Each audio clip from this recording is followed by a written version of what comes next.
প্রিয় দর্শক, আপনারা দেখছেন এটিএন নিউজ। বাংলাদেশ আই হসপিটালের সৌজন্যে স্বাস্থ্য বিষয়ক বিশেষ অনুষ্ঠান লাইভ প্রেসক্রিপশনে আপনাদের সবাইকে আমন্ত্রণ জানাচ্ছি। আমি ডক্টর ফাইজা রাহলা। দর্শক, প্রতি সপ্তাহেই আমরা নির্দিষ্ট একটি বিষয় নিয়ে কথা বলার চেষ্টা করি। এই সপ্তাহে আমরা যে বিষয়টি নিয়ে কথা বলতে চাই সেটি হচ্ছে কর্নিয়ার সমস্যা।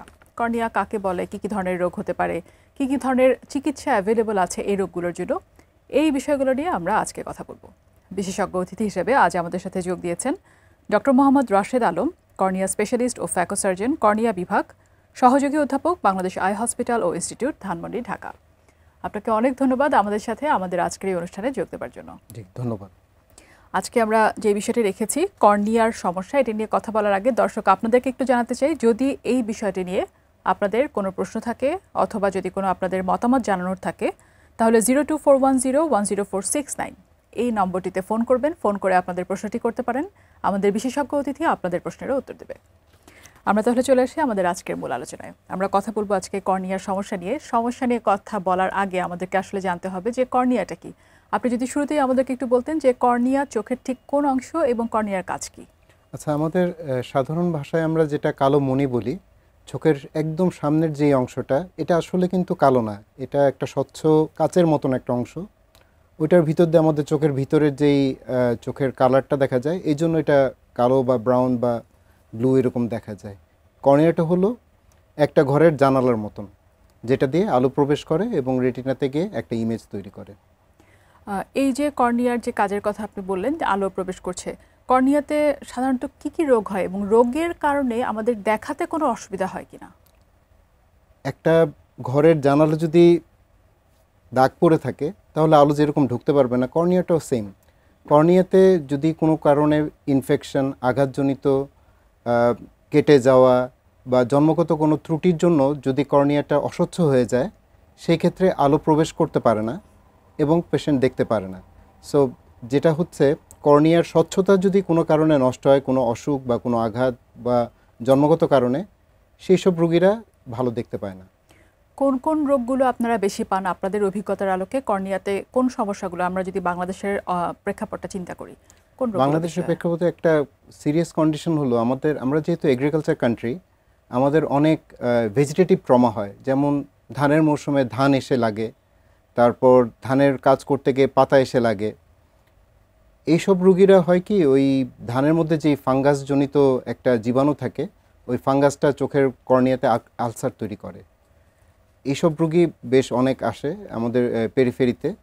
এছাড়া কিছু বাচ্চারা আসে আঘাতজনিত, পেন্সিল নিয়ে খেলা করছে, হঠাৎ একটা গুতা লেগে গেল, বা পিস্তল, গুলি এগুলি খেলার সময় চোখের মধ্যে এসে আঘাত লাগলো, অথবা ইন্ডাস্ট্রিয়াল হ্যাজার্ড, যেটা মানে বিভিন্ন জিনিসের আঘাতে চোখের কর্নিয়ার ক্ষতিগ্রস্ত হতে পারে।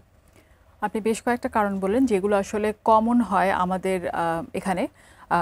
একেবারে শুরুতে যেটা আপনি বলছিলেন আঘাত, ছোট বাচ্চাদের ক্ষেত্রেও হতে পারে বা বড়দের ক্ষেত্রেও হতে পারে।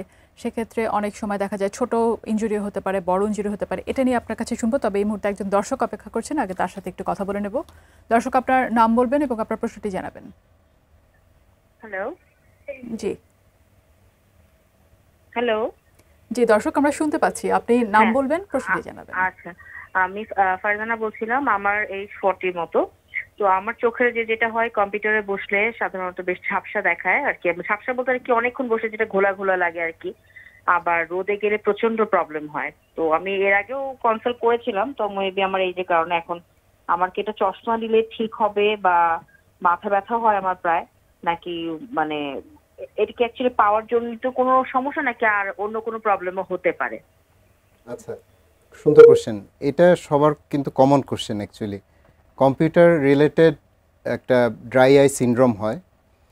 আরেকটা হলো ওনার চোখের পাওয়ারের পরীক্ষাটা করে নিতে হবে, যে কোনো পাওয়ার জনিত কোনো সমস্যা আছে কিনা। যদি সমস্যা না থাকে তাহলে কম্পিউটার সিনড্রোম যেটা বলি আর কি, আমাদের চোখের পাতা সাধারণত মিনিটে 18-20 বার ব্লিঙ্ক করে। আমরা যখন কোনো কনসেন্ট্রেট হয়ে একটা কাজ করি কম্পিউটারে, তখন দেখা যায় যে ব্লিঙ্কিংটা অনেক কমে যায়, হয়তো 2 মিনিট 3 মিনিট কোনো ব্লিঙ্কিং হচ্ছে না। এই সময় হয় কি, চোখের সামনে যে প্রি কর্নিয়াল টিয়ার ফিল্ম থাকে, এটা ইভাপোরেট হয়ে যায় এবং মানে চোখ শুকিয়ে যায় মোট কথা।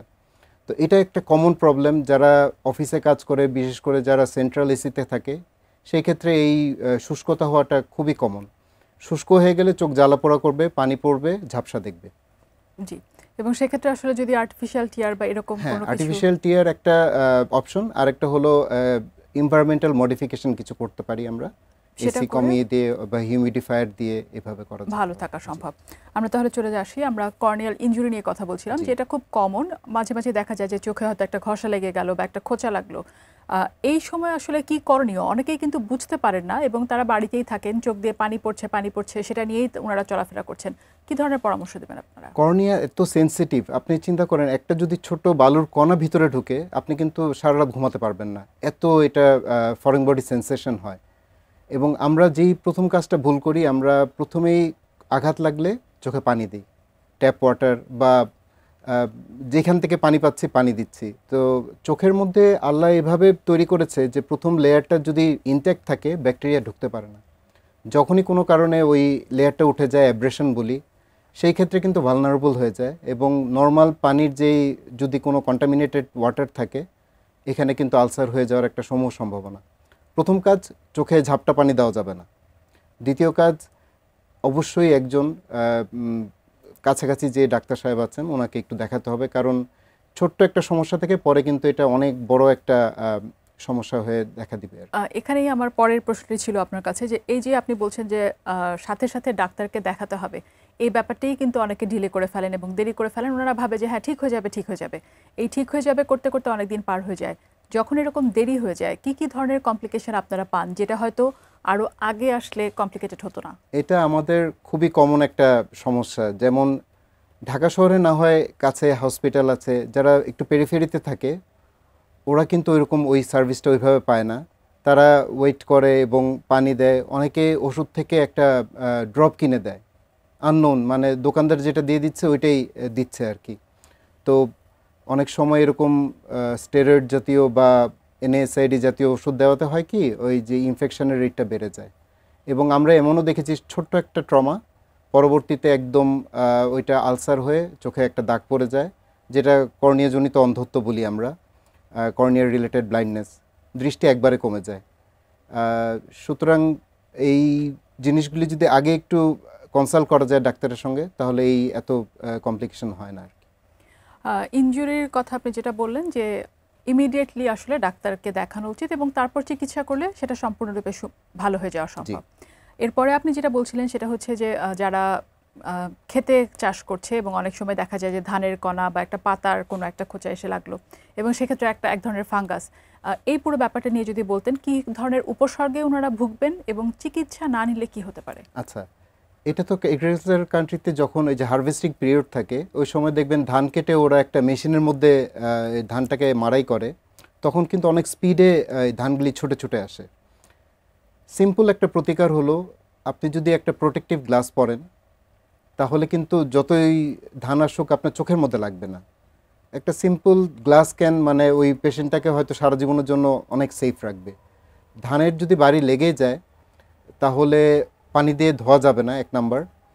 2 নাম্বার হলো তাড়াতাড়ি ডাক্তারের কাছে দেখিয়ে যদি এটা প্রথমেই এই চিকিৎসা নেওয়া হয় বা ফাঙ্গাসে বা ব্যাকটেরিয়ার এগেনস্টে, তাহলে আলসার হয়তো গ্রো করবে না। যদি আলসার গ্রো করে, ফাঙ্গাল বিশেষ করে ইটস ডেভাস্টেটিং, মানে চোখের মনি খেতে থাকে ফাঙ্গাস। এবং আমরা কিন্তু অনেক মানে বিশেষ করে গ্রামগঞ্জের রোগীদের পাই একদম চোখ ফোটা হয়ে ভিতরের মাংস বেরিয়ে গেছে, আইরিস প্রোলাপস বলি আর কি। তো কর্নিয়াল আলসার পারফোরেটেড হয়ে নিয়ে আসে, সেই ক্ষেত্রে মনি প্রতিস্থাপন ছাড়া এটার কোনো চিকিৎসা নেই। আমাদের দেশে খেতে খামারে যারা কাজ করছেন তাদের ক্ষেত্রে দেখা যায় যে কোনো একটা ধানের কণা অথবা হচ্ছে অনেক সময় পাতার আঘাত, এগুলোর ব্যাপারে আপনি বলছিলেন। যখন আসলে আপনি যেটা বলছিলেন যে ঠিক সময়ে যদি ডাক্তারের কাছে না আসে তখন অনেক ধরনের কমপ্লিকেশন দেখা যায়, এই ধরনের কমপ্লিকেটেড স্টেজ থেকে ফেরত আসার বা দৃষ্টিশক্তি ফেরত পাবার সম্ভাবনা কতটুকু বা উপায় আছে কিনা? উপায় অবশ্যই আছে। আমরা কর্নিয়াটার তো একটা কাচের মতন একটা জিনিস, যেটা ইনফেকশনের জন্য হয়তো নষ্ট হয়ে যাচ্ছে বা ফুটো হয়ে যাচ্ছে বা দাগ পড়ে যাচ্ছে। তো যদি এই কর্নিয়ার এই দাগটা বা ইনফেকশনটা আমরা যদি কেটে ফেলে দিয়ে আরেকটা কর্নিয়া দিয়ে প্রতিস্থাপন করতে পারি, তাহলে সম্পূর্ণরূপে আবার আগের মতন ভিশন পাবে। সেই ক্ষেত্রে একটা সমস্যা হলো আমাদের কর্নিয়ার অপ্রতুলতা। আমাদের দেশে মরণোত্তর চক্ষুদান এই জিনিসটা ঠিকভাবে কাজ করছে না। মানুষ জানে না যে কর্নিয়া দেওয়ার ব্যাপারটা কিভাবে করতে হয়, কিভাবে এটার অ্যাপ্লাই করতে হয়। তো আমরা এখন আমরা নির্ভর করছি বিদেশি কর্নিয়ার উপরে, মানে বিদেশ থেকে যারা ভলান্টারি কর্নিয়া ডোনেট করে যায়, ওদের দেশের চাহিদা পূরণ হওয়ার পর বাকি অংশটা আমাদের দেশে কিছু হয়তো পাঠায়। তো এটার একটাই সমস্যা, এটা অনেক এক্সপেন্সিভ, খরচ হয় বেশি। সেই ক্ষেত্রে যদি আমাদের দেশের এই মরণোত্তর চক্ষুদান জিনিসটা যদি কার্যক্রমটা আরও সামনের দিকে এগিয়ে নিয়ে আসতে পারি, তাহলে এটা অনেক কম খরচে এটা করা যাবে। এই যে আমাদের দেশের সাধারণ মানুষকে এই ব্যাপারে উৎসাহ দেয়া বা এই উদ্যোগটাকে আরো বড় করে তোলা, আমরা কি করতে পারি? কি করলে আসলে সবাই এই পুরো ব্যাপারটাকে বুঝতে পারবে এবং এই চক্ষুদানের ব্যাপারে, মরণোত্তর চক্ষুদানের ব্যাপারে আগ্রহী হবে বলে আপনি মনে করেন? এটা সবার সচেতনতা বাড়াতে হবে। আমাদের বিভিন্ন মিডিয়া কভারেজ এবং সেমিনার সিম্পোজিয়াম করে মানুষজনকে বোঝাতে হবে জিনিসটা কি আসলে।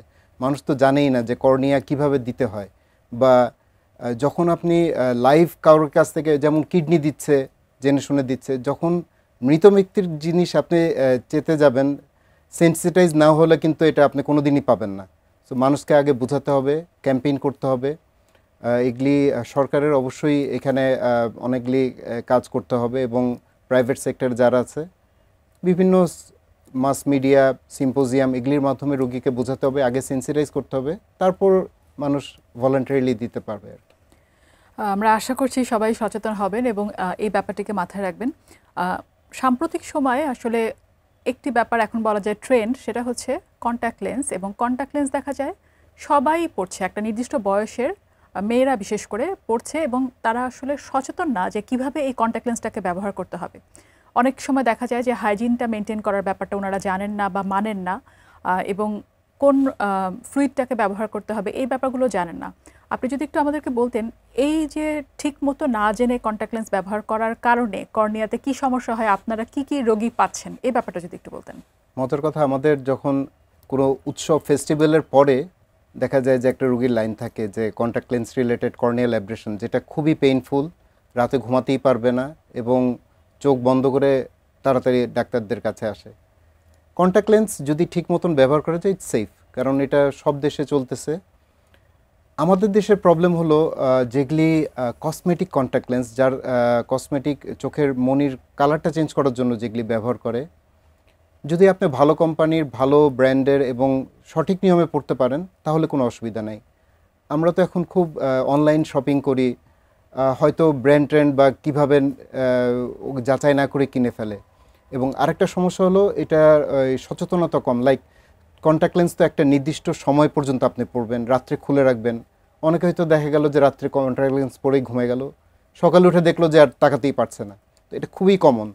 তো এগুলি সচেতন হতে হবে, এই গাইডলাইন ফলো করতে হবে, ফ্লুইড ঠিক মতন চেঞ্জ করতে হবে, পরিষ্কার করে রাখতে হবে, এবং বেশিক্ষণ পরা যাবে না, যতটুকু দরকার ততটুকু সময় পড়তে হবে। এবং এটা যখন উনি চোখে পড়বেন এবং খুলবেন, তখন আসলে হাইজিন মেনটেন করার অবশ্যই হাতের ব্যাপার আছে। এটা তো আমরা হাত দিয়েই করে ফেলি, অনেক সময় কতগুলি স্টিক পাওয়া যায়, হাত ওয়াশ করে নিতে হবে। কারণ এই যে বলেছি কর্নিয়া এমনি আল্লাহ প্রোটেক্টেড রেখেছে, কিন্তু কোনো কারণে যদি এরকম দিতে গিয়ে খোঁচা লাগে বা স্ক্র্যাচ পড়ে যায়, তখন কিন্তু ইনফেকশন হওয়ার একটা সম্ভাবনা। এবং যেন তেন পানি, লাইক অনেকে ওই কলের পানি দিয়ে ধুয়ে ফেলছে, পানি আর অলসতার জন্য যাচ্ছে না, সেই ক্ষেত্রে কিন্তু মারাত্মক একটা আকার ধারণ করতে পারে। কিন্তু কলের পানিতে এটা আসলে ধোয়া যাবে না, যে এটার আলাদা ফ্লুইড আছে, ফ্লুইডে রাখার নিয়ম আছে। সবচেয়ে কমন হলো এটা পরে ঘুমিয়ে যায়, এটা হলো মেইন সমস্যা। সবথেকে ভয়াবহ। কর্নিয়া যেই অক্সিজেনটা পাওয়ার কথা সেটা হাইপোক্সিয়া হয়ে যায় অক্সিজেন কম পাওয়াতে, তখন এই কর্নিয়া সোয়েলিং এবং ইডিমা, আলসার ইভেন হতে পারে। আরও একজন দর্শক আছে, আমরা আগে তার সাথে একটু কথা বলবো। দর্শক, আপনার নাম বলবেন এবং আপনার প্রশ্নটি জানাবেন। জি, আমার নাম হচ্ছে মাহফুজ। আমরা যেটা করি প্রায় যেমন আমি চশমা পরি, কাছের দিকে দেখতে আমার প্রবলেম হয়। তো আমরা ম্যাক্সিমাম যেটা করি যে সকাল বা বিকেল বেলায় চোখ দিয়ে হাত দিয়ে চোখ ডলাডলি করি, বা এটা করলে মাঝে মধ্যে ভালো লাগে, মনে হয় চোখটা একটু ফ্রেশ লাগে। তো এই ক্ষেত্রে আমাদের করণীয়টা কি, বা আমরা কি করতে পারি যেটা করলে আমার ভালো হবে, চোখের জন্য ভালো হবে? আচ্ছা, 40-এর পরে যেটা সেহেতু কাছে চশমা পরা লাগে ছোট অক্ষর দেখার জন্য, এটা তো কিছু করার নেই, এটা বয়সের কারণে হচ্ছে। আরেকটা জিনিস হলো চোখে হাত দিয়ে কচলানো, এটা একদমই করা যাবে না, কারণ চোখের মধ্যে ইনফেকশন যাই হলো হাত থেকে, হাত ধোয়া হয় না, ওই হাত দিয়ে চোখ চুলকালে চান্স অফ ইনফেকশন থাকে। আপনারা যেটা করতে পারবেন, আমাদের দেশে কিছু আর্টিফিশিয়াল টিয়ার পাওয়া যায় যেটা বোতলে থাকে এবং স্টেরাইল থাকে। ওইটা আমাদের যখন ইরিটেশন বেশি হবে বা চোখ চুলকাচ্ছে, আপনি 1 ফোঁটা আর্টিফিশিয়াল টিয়ার ব্যবহার করলে হয়তো ওই চুলকানিটা এবং অস্বস্তি ভাবটা চলে যাবে। কিন্তু চোখ হাত দিয়ে এভাবে করা যাবে না, কচলানো যেটা। আমরা একেবারে শেষ পর্যায়ে চলে এসেছি। অনেকের মধ্যে একটা ধারণা আছে যে আমি চোখে যত বেশি পানি দিব আমার চোখ তত ভালো থাকবে, এবং কিছুক্ষণ পরপরই হয়তো গিয়ে দেখা যাচ্ছে যে কলের পানিতে চোখ ধুচ্ছে। এই ব্যাপারে আপনারা কি পরামর্শ দেন? চোখ কি বারবার ধোয়া আসলে ভালো কিনা চোখের জন্য?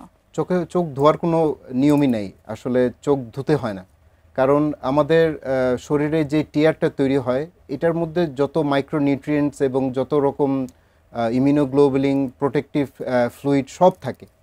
এটা কোনো রোগ জীবাণু আসলে এটাকে প্রথম ডিফেন্স এই চোখের টিয়ার দিয়ে হয়। তো আপনি যদি এটা বারবার ধন, তো ওই টিয়ারটা তো ডাইলিউট হয়ে যাচ্ছে, ওইটাই নষ্ট হয়ে যাচ্ছে, আপনার প্রোটেকশন নষ্ট হয়ে যাচ্ছে। এবং আমাদের কলের পানি কীরকম কন্টামিনেটেড আমরা জানি না, সেই ক্ষেত্রে কিন্তু সোর্স অফ ইনফেকশন ওই কলের পানি থেকে আসবে। চোখ ধোয়ার কিছু নেই, চোখ ধুতে কোনো সময় বলা হয় না, এটা আসলে স্বাস্থ্যকর নয়। আপনাকে অনেক ধন্যবাদ, আপনি আমাদের আজকের এই অনুষ্ঠানে এসে যে কর্নিয়ার কয়েকটি রোগ সম্পর্কে এবং সেগুলোর চিকিৎসা সম্পর্কে একটি ভালো ধারণা দিয়েছেন আমাদের দর্শকদেরকে। অনেক ধন্যবাদ। Thank you. প্রিয় দর্শক, আজকের লাইভ প্রেসক্রিপশন এই পর্যন্তই। দেখা হবে সামনের সপ্তাহে, কথা হবে অন্য কোনো বিষয় নিয়ে। ভালো থাকুন, সুস্থ থাকুন এবং দেখতে থাকুন ATN news. Supported by Bangladesh eye hospital.